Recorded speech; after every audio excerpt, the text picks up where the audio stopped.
আজ পড়ছি হুমায়ুন আহমেদের একটি ছোট গল্প। গল্পের নাম একটি নীল বোতাম। বারান্দায় এশার বাবা বসেছিলেন। হাঁটু পর্যন্ত তোলা লুঙ্গি, গায়ে নীল রঙের গেঞ্জি। এই জিনিস কোথায় পাওয়া যায় কে জানে, কি সুন্দর মানিয়েছে তাকে। ভদ্রলোকের গায়ের রং ধবধবে সাদা, আকাশি রঙের গেঞ্জিতে তার গায়ের রং ফুটে বেরোচ্ছে। সব মিলে সুখী সুখী একটা ছবি। নীল রংটাই বোধহয় সুখের, কিংবা কে জানে ভদ্রলোকের চেহারাটাই বোধহয় সুখী সুখী। কালো রঙের গেঞ্জিতেও তাকে হয়তো সুখী দেখাবে। তিনি আমাকে দেখতে পাননি। আমি ইচ্ছা করেই গেটে একটু শব্দ করলাম। তিনি আমাকে দেখলেন, সুন্দর করে হাসলেন, ভরাট গলায় বললেন, আরে রঞ্জু, তুমি কি খবর, ভালো আছো? জি ভালো। গরম কি রকম পড়েছে বলো দেখি? খুব গরম। আমার তো ইচ্ছে করছে চৌবাচ্চায় গলা পর্যন্ত ডুবিয়ে বসে থাকি। তিনি তার পাশের চেয়ারে আমাকে বসতে ইঙ্গিত করলেন। হাসি হাসি মুখে বললেন, বসো। তোমার কাছ থেকে দেশের খবরাখবর কিছু শুনি। আমার কাছে কোনো খবরাখবর নেই চাচা। না থাকলে বানিয়ে বানিয়ে বলো। বর্তমানে চালু গুজব কি? আমি বসলাম তার পাশে। এশার বাবার সঙ্গে কথা বলতে আমার ভালো লাগে। মাঝে মাঝে এ বাড়িতে এসে শুনি এশা নেই, মামার বাড়ি গেছে, রাতে ফিরবে না। তার মামার বাড়ি ধানমন্ডিতে, প্রায়ই সে সেখানে যায়। আমার খানিকটা মন খারাপ হয়, কিন্তু এশার বাবার সঙ্গে কথা বললে আমার মন খারাপ ভাবটা কেটে যায়। এই যে এখন বসলাম ওনার পাশে, এখন যদি শুনি এশা বাসায় নেই, মামার বাড়ি গিয়েছে, আমার খুব খারাপ লাগবে না? তারপর রঞ্জু, নতুন কোনো গুজবের কথা তাহলে জানো না? জি না। বলো কি তুমি? শহর ভর্তি গুজব। আমি তো ঘরে বসে কত কি শুনি। চা খাবে? জি না। খাও এক কাপ চা। তোমার সঙ্গে আমিও খাবো। তুমি আরাম করে বসো, আমি চায়ের কথা বলে আসি। আপনাকে বলতে হবে না, আমি বলে আসছি। এসে কি বাসায় নেই? আছে, বাসাতেই আছে। বলেই তিনি চায়ের কথা বলতে উঠে গেলেন। কি চমৎকার তার এই ভদ্রতা! আমি কে? কেউ না, অতি সামান্য একজন। একটা অ্যাড ফার্মে কাজ করি, অল্প যে কটা টাকা পাই তার প্রতিটির হিসাব আমার আছে। আর এরা, আমার ধারণা এদের গেটে দাঁড়িয়ে থাকা দারোয়ান আমার চেয়ে বেশি টাকা পায়। নিতান্ত ভাগ্যক্রমে এদের এক আত্মীয়র সঙ্গে এ বাড়িতে এসেছিলাম। প্রথম দিনেই এশার কি সুন্দর সহজ ব্যবহার, যেন সে অনেক দিন থেকেই আমাকে চেনে। সেদিন কেমন হাসি মুখে বলল, আপনি তো বেশ লম্বা, আসুন একটা কাজ করে দিন। চেয়ারে দাঁড়ান, দাঁড়িয়ে খুব উঁচুতে একটা পেরেক লাগিয়ে দিন। আমি বললাম, এত উঁচুতে পেরেক দিয়ে কি করবেন? আজ বলবো না, আরেকদিন এসে দেখে যাবেন। দ্বিতীয়বার এ বাড়িতে আসার কি চমৎকার অজুহাত তৈরি হলো, অথচ অজুহাতের কোনো প্রয়োজন ছিল না। এদের বাড়ি দুয়ার খোলা বাড়ি, যে কেউ যে কোনো সময় আসতে পারে, কোনো বাধা নেই। অথচ মনে আছে দ্বিতীয়বার কত ভয়ে ভয়ে এসেছি। গেট খুলে ভেতরে ঢোকার সাহস হয়নি। যদি আমাকে কেউ চিনতে না পারে, যদি এসা বিস্মিত হয়ে বলে, আপনি কাকে চান? সেরকম কিছুই হলো না।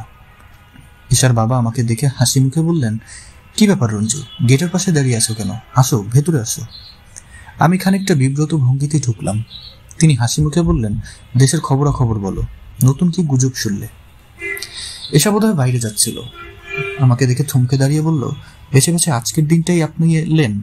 এখন বেরোচ্ছি, আপনার সঙ্গে কথা বলতে পারবো না। চট করে আসুন তো, পেরেকটা কি কাজে লাগছে দেখে যান। আমি ইতস্তত করছি। এশার বাবার সামনে থেকে উঠে যাব, উনি কি মনে করবেন কে জানে। উনি কিছুই মনে করলেন না। সুখে সুখে গলায় বললেন, যাও দেখে আসো, জিনিসটা ইন্টারেস্টিং। পেরেক থেকে হলুদ দড়ির মতো একটা জিনিস মেঝে পর্যন্ত নেমে এসেছে। এসা বাতি নিভিয়ে একটা সুইচ টিপতে অদ্ভুত ব্যাপার হলো। হলুদ দড়ি আলোয় ঝিকমিক করতে লাগলো। সেই আলো স্থির নয়, যেন গড়িয়ে গড়িয়ে নিচে নামছে। আলোর ঝর্ণা, অপূর্ব। কি অবাক হয়েছেন তো? হ্যাঁ, হয়েছি। এরকম অদ্ভুত জিনিস এর আগে কখনো দেখেছেন? জি না। আমার বড় বোন পাঠিয়েছে, নেদারল্যান্ড থাকেন যিনি, তিনি। এখন যান, বসে বসে বাবার গল্প শুনুন। বাবা কি আপনাকে তার কচ্ছপের গল্পটা বলেছে? জি না। তাহলে হয়তো আজ বলবে। বাবার গল্প বলার একটা প্যাটার্ন আছে। কোনটির পর কোন গল্প আসবে আমি সব জানি। এসা হাসল, কি সুন্দর হাসি। আমি দীর্ঘ নিঃশ্বাস ফেললাম। না জানি কোন ভাগ্যবান পুরুষ এই মেয়েটিকে সারা জীবন তার পাশে পাবে। এশার বাবা সেদিন কচ্ছপের গল্প বললেন না, পরের বার যেদিন গেলাম সেদিন বললেন। কচ্ছপ কোথায় ডিম পারে জানো তো রঞ্জু? ডাঙায়। সে নিজে থাকে কিন্তু পানিতে, চলাফেরা জীবনযাত্রা সবই পানিতে, অথচ তার মন পড়ে থাকে তার ডিমের কাছে, ডাঙায়। ঠিক না? জি ঠিক। বুড়ো বয়সে মানুষেরও এই অবস্থা হয়। সে বাস করে পৃথিবীতে কিন্তু মন পড়ে থাকে পরকালে। আমার হয়েছে এই দশা। এই পরিবারটির সঙ্গে পরিচয় হবার পর আমার মধ্যে বড় ধরনের কিছু পরিবর্তন হলো। আগে বন্ধুদের সঙ্গে চায়ের দোকানের ঘন্টার পর ঘন্টা আড্ডা দিতে চমৎকার লাগতো, এখন আর লাগে না। একসময় মেয়েদের নিয়ে কেউ কোনো কুৎসিত কথা বললে বেশ মজা পেতাম, এখন ভয়ঙ্কর রাগ লাগে। মনে হয় এই কুৎসিত কথাটি কোনো না কোনোভাবে এসাকে স্পর্শ করছে। যে খুপড়ি ঘরটায় থাকি সে ঘর আমার আর এখন ভালো লাগে না, দম বন্ধ হয়ে আসছে, নোনা ধরা বিশ্রী দেয়ার। একটি ছোট জানালা যা দিয়ে আলো বাতাস আসে না, রাতের বেলা শুধু মশা ঢোকে। চৈত্র মাসের গরমে অনেক রাত পর্যন্ত জেগে থাকি, নানা রকম কল্পনা মাথায় আসে। কল্পনায় আমার এই ঘর হয়ে যায় পদ্মা নদীর নৌকার একটা ঘর। জানালা খুললেই নদী দেখা যায়, সেই নদীতে জোছনা হয়েছে, চাঁদের আলো ভেঙে ভেঙে পড়ছে। ঘরের দরজায় টোকা পড়ে, আমি জানি কে টোকা দিচ্ছে, তবুও কাপা গলায় বলি কে? এসা বলে কে আবার? আমি। এরকম চমৎকার রাতে আপনি ঘরটর বন্ধ করে বসে আছেন, পাগল নাকি? আসুন তো। কোথায় যাব? কোথায় আবার? নৌকার ছাদে বসে থাকবো। আমরা নৌকার ছাদে গিয়ে বসি, মাঝে নৌকা ছেড়ে দেয়।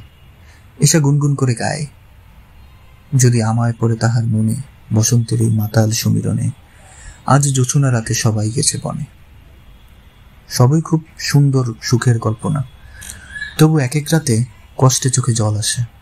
সারা রাত জেগে বসে থাকি, দীর্ঘ নিঃশ্বাস ফেলে ভাবি আমার এই জীবনটা আমি কি কিছুতেই বদলাতে পারি না? বন্ধু বান্ধব সবাইকে অবাক করে এক সন্ধ্যায় জগন্নাথ কলেজের নাইট সেকশনের MA ক্লাসে ভর্তি হয়ে যাই। ধারটার করে আমার ঘরের জন্য নতুন পর্দা, বিছানার জন্য নতুন চাদর, নেটের মশারি কিনে ফেলি। অনেক ঘোরাঘুরি করে একটা ফুলদানি কিনি। 100 টাকা লেগে যায় ফুলদানিতে, তা লাগুক, তবু তো একটা সুন্দর জিনিস। একগুচ্ছ রজনীগন্ধা যখন এখানে রাখবো তখন হয়তো এই ঘরের চেহারা পাল্টে যাবে। আমার এক আর্টিস্ট বন্ধুর কাছ থেকে একদিন প্রায় জোর করে জল তরঙ্গ একটা ছবি নিয়েও আসি। নোনা ধরা দেয়ালে সেই ছবি মানায় না। নিজেই চুন এনে দেয়ালে চুনকাম করি, চুন দেয়ালে আটকায় না, ঝরে ঝরে পড়ে। তবু আমার ঘর দেখে বন্ধুরা চোখ কপাল তুলে। করেছিস কি তুই? ইন্দ্রপুরী বানিয়ে ফেলেছিস দেখি। আবার দেখি খুশবুও আসছে। বিছানায় আতর ঢেলে দিয়েছিস নাকি? মাই গড, মেয়ে মানুষ ছাড়া এই ঘর মানায় না। এক কাজ কর, 100 টাকা দিয়ে একটা মেয়ে মানুষ এক রাতের জন্য নিয়ে আয়, ফুর্তি কর, আমরা পর্দার ফাঁক দিয়ে দেখি। রাগে আমার মাথায় রক্ত উঠে যায়, কিছু বলি না। কি হবে বলে? আমার বন্ধুরা গভীর রাত পর্যন্ত আড্ডা দেয়, সিগারেটের টুকরা দিয়ে মেঝে প্রায় ঢেকে ফেলে। একজন আমার নতুন কেনা বিছানায় চায়ের কাপ উল্টে দিয়ে বলে, চা শালা, চাঁদে কলঙ্ক লেগে গেল। আমি কিছু বলি না, দাঁতে দাঁত চেপে থাকি। আর মনে মনে ভাবি এই মূর্খদের সঙ্গে কি করে এতদিন কাটিয়েছি, কি করে এদের সহ্য করেছি। ইরফান বলল, প্রেম ফ্রেম করছিস কিনা বল, তোর হাব ভাব যেন কেমন রঙ্গিলা। আমি জবাব দিই না। ইরফান পান খাওয়া লাল দাঁত বের করে হাসতে হাসতে বলে, জিনিস কেমন বল? টিপে টুপে দেখেছিস তো? সবাই হো হো করে হাসে। কোন অন্ধকার নরকে এরা পড়ে আছে? এদের সামনে কি কোনোদিন মুক্তি ঘটবে না? আমার ইচ্ছা করে এসাকে একদিন ওদের সামনে উপস্থিত করি। সেটা নিশ্চয়ই খুব অসম্ভব নয়, বললেই সে আসবে, তবে আমার বলতে সাহস করে না। প্রথম যেদিন তাকে তুমি বললাম, কি প্রচন্ড ভয়ে ভয়েই না বললাম।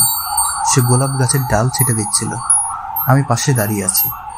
হঠাৎ কি হলো নিজের অজান্তেই বলে ফেললাম, কাঁচিটা আমার হাতে দাও। আমি ছেটে দিই।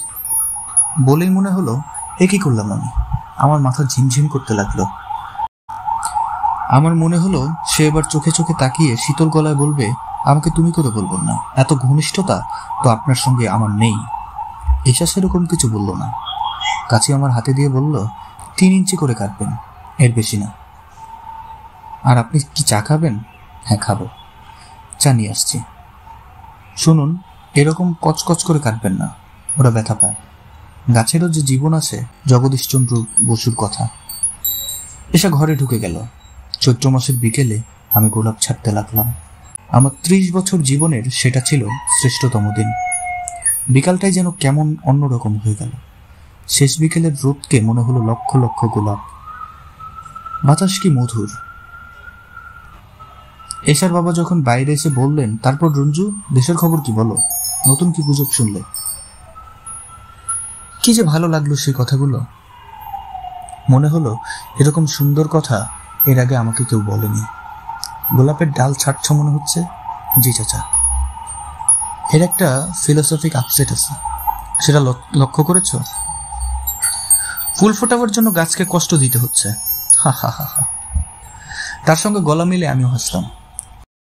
এসা চায়ের ট্রে নিয়ে ঢুকতে ঢুকতে বলল, এত হাসাহাসি হচ্ছে কেন? আমি কি যোগ দিতে পারি? ওদের বাড়ি থেকে ফিরলাম সন্ধ্যার পর। এসা গেট পর্যন্ত এলো, হাসি মুখে বলল, আবার আসবেন। এই কথাটা কি পৃথিবীর মধুরতম কথার একটি নয়?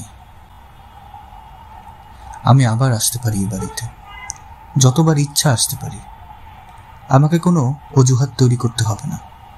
তবুও ছোটখাটো কিছু অজুহাত আমি তৈরি করেই রাখি। যেমন একবার আমার একটা হ্যান্ডব্যাগ ফেলে এলাম, যাতে পরদিন গিয়ে বলতে পারি জরুরি কিছু কাগজপত্র ছিল। যাক, পাওয়া গেল। সবচেয়ে বেশি যা করি তা হচ্ছে গল্পের বই নিয়ে আসি, তারপর সেই বই ফেরত দিতে যাই। গল্পের বই আমি পড়ি না, ভালো লাগে না, কোনো কালেও ভালো লাগেনি। তবুও রাতে শুয়ে শুয়ে বইয়ের ঘ্রাণ নেই, পাতা উল্টাই। এশার স্পর্শ এই বইগুলোর পাতায় পাতায় লেগে আছে ভাবতেই আমার রোমাঞ্চ বোধ হয়। গা শিরশির করে, গভীর আনন্দে চোখ ভিজে ওঠে। বই উল্টাতে উল্টাতে একটা তো অদ্ভুত এক কাণ্ড হলো।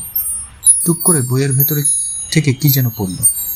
তাকিয়ে দেখি ছোট্ট একটা নীল রঙের বোতাম, যেন একটা নীল অপরাজিতা। নাকের কাছে গিয়ে দেখি সত্যি গন্ধ আসছে। আমি গভীর মমতায় বোতামটা বালিশের নিচে রেখে দিলাম। সারা রাত ঘুম হলো না। কেবলই মনে হলো একদিন না একদিন এসে আসবে এ বাড়িতে। আমি তাকে বলবো, তুমি যে ফুলটি আমাকে দিয়েছিলে সেটা এখনো ভালো আছে, কি সুন্দর গন্ধ। সে অবাক হয়ে বলবে, আমি আবার ফুল কবে দিলাম? এর মধ্যে ভুলে গেলে একটা নীল ফুল দিয়েছিলে না? বলেন কি, নীল ফুল আমি কোথায় পাবো? আমি বালিশ সরিয়ে বোতামটা বের করে আনবো। এসা বিস্মিত হয়ে বলবে, এটা বুঝি আপনার নীল ফুল? আমি বলবো, বিশ্বাস না হলে গন্ধ শুকে দেখো। এশার বাবা নিজেই 2 কাপ চা নিয়ে ঢুকলেন। আমার বলো লজ্জা লাগলো। আমি বললাম, ছি, আপনি কেন? তিনি হেসে বললেন, তাতে কি হয়েছে, খাও, চা খাও। চিনি হয়েছে কি না বলো। হয়েছে। গুড। চিনি আমি নিজেই দিয়ে এনেছি, কাউকে পাওয়া যাচ্ছে না, সবাই ব্যস্ত। কোনো উৎসব নাকি? না, উৎসব কিছু না, মেয়েলি ব্যাপার। এশার বিয়ে ঠিক হলো, ওরা দিন পাকা করতে আসবে, রাত 8টায় আসবে। এখনো 3 ঘন্টা দেরি, অথচ ভাব দেখো, মনে হচ্ছে। আমি নিঃশব্দে চায়ে চুমুক দিতে লাগলাম। এশার বাবা বললেন, ব্যারিস্টার ইমতিয়াজ সাহেবের ছেলে, তুমি নিশ্চয়ই চিনবে। ইমতিয়াজ চৌধুরী জিয়ার আমলে হেলথ মিনিস্টার ছিলেন। ছেলেটা খুব ভালো পেয়েছি। জার্মানি থেকে পিএইচডি করেছে কেমিক্যাল ইঞ্জিনিয়ারিংয়ে। এখন দেশে কি সব ইন্ডাস্ট্রি দিবে, রং তৈরি করবে, আমি ঠিক বুঝিও না। চা শেষ করার পরও আমি খানিকক্ষণ বসে রইলাম। যাবার আগে এসা বেরিয়ে এলো। চমৎকার করেই না আজ তাকে সাজিয়েছে। তাকিয়ে থাকতে কষ্ট হয়।